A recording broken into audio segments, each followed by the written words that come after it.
up, everybody? It's your favorite exhausted fan's favorite nerd. And today we are looking at another exclusive, and it happens to be another trooper from Star Wars Black Series, and I got news for you. They've managed to officially piss me off. Look, no one's forcing me to buy this stuff, right? It's my own fault, but I am somewhat of a completionist when it comes to Star Wars. I just feel like they've been beating me over the head with nonsense this whole year. How many exclusive troopers does this make, you know? Or maybe it's just too much in a row for me. Either way, we're gonna talk about them. We're gonna talk about them pretty briefly because we've seen this mold before. We've reviewed this mold before, but we're gonna go over it because it's worth going over, I suppose. But in order to do so, we need to start with accessories.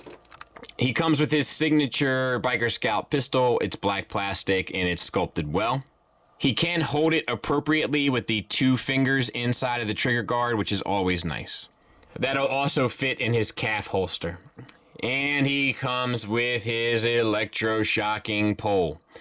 This is, I guess, why you buy it. I wish it broke into 2 sections. I don't know. I feel like they carry 2 of these. It's been a while since I've played it. You also get this new bit here, which is their electric avenue effect. We saw it on the Purge Trooper. It's a blue translucent.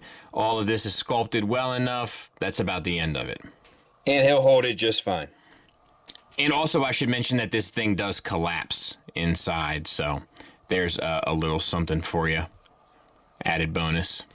And let's talk about the figure. So it's the Biker Scout, right? And we're very familiar with this mold. We have an archive one. We have the one that came with the speeder bike. So we should be pretty familiar. So let's talk about what's new. And that is namely this soft bit here. So let's talk about it. It's a soft plastic. I think the base is...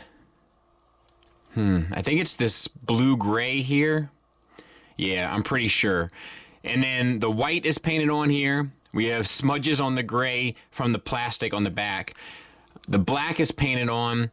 The brown is painted on. It's painted very clean, the brown. Comes up and around the shoulder, down into this box, and then we lose a little bit there. White and black painted on there. Silver's painted on there. And then we have the brown that comes down the arm with a wrist piece that connects here. So it's a pretty intricate add-on piece, but it is just a single add-on piece. Other than that, we're talking mostly about black paint on white plastic, right? Or straight white plastic or black plastic.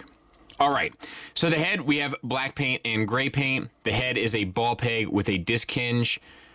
It gets up to there, down to there, swivel, confused dog look. The shoulders on a disc hinge. It probably should tuck up underneath there a little better than what it does. This new added piece might be complicating that a bit, but you can get it out to just about 90 degrees. I'm sure you could get it more if you really finagle it. And the swivel around, and the shoulder pad is glued on. Bicep swivel and a double jointed elbow, because this is old school Black Series molds when they had a lot more articulation, but a little less sculpt. So we have a wrist swivel and a hinge up down on this trigger finger hand and on this trigger finger hand, and we have one gun, but we have that other thing, so I guess I'm okay with it. Reluctantly, as you can tell. Single ball peg from the chest into the abdomen with the soft goods added on. It does kind of put a bit of a damper on it, but you do get a little bit out of it. And then we have T-jointed ball joints for hips. Get you out to there, forward and back to there.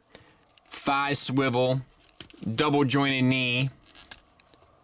Ankle tilt up on a disc hinge, down on the same disc hinge, and a rocker where it pegs into the foot with the bottom of the shoes painted. And we have the digital sculpting, I feel like, on this section of the pants. And everything else is done, I think, by hand. It looks good. I mean, it's a good looking Biker Scout. It always has been.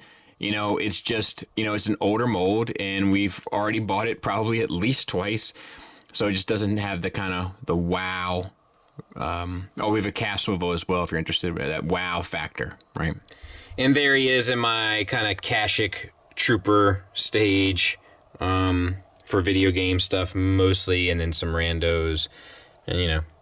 Good enough. So let's talk about the negatives. And honestly, I don't really have much. I can't really gig them for a whole lot. It's a really well done figure. The negative with me is the kind of beating me over the head with exclusives of troopers that I don't want. You know, if they just space this stuff out a little bit, you know what I mean? Where we can get some kind of characters, get some background aliens, get some other stuff, and then get a trooper, you know, and then get another trooper or whatever. Like, but it's just trooper.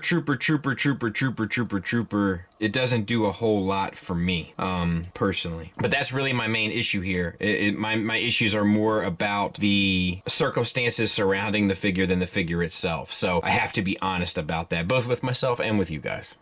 Positives wise, the mold still works well, still holds up well, and even with the more articulation, still looks good and fits right in with your normal Black Series. The articulation is better than normal because it's the older approach. The sculpt is a little weaker than normal for the same exact reason, but still good enough. The accessory is appropriate, it makes sense, so it's ultimately a recommend from me if you need this figure. I'm sure they'll do one with the shoulder pauldron next. How much money do you want to bet me? I wouldn't take that bet if I were you. But yeah, it's a strong enough offering. Thanks for listening, thanks for watching. Until next time, take care.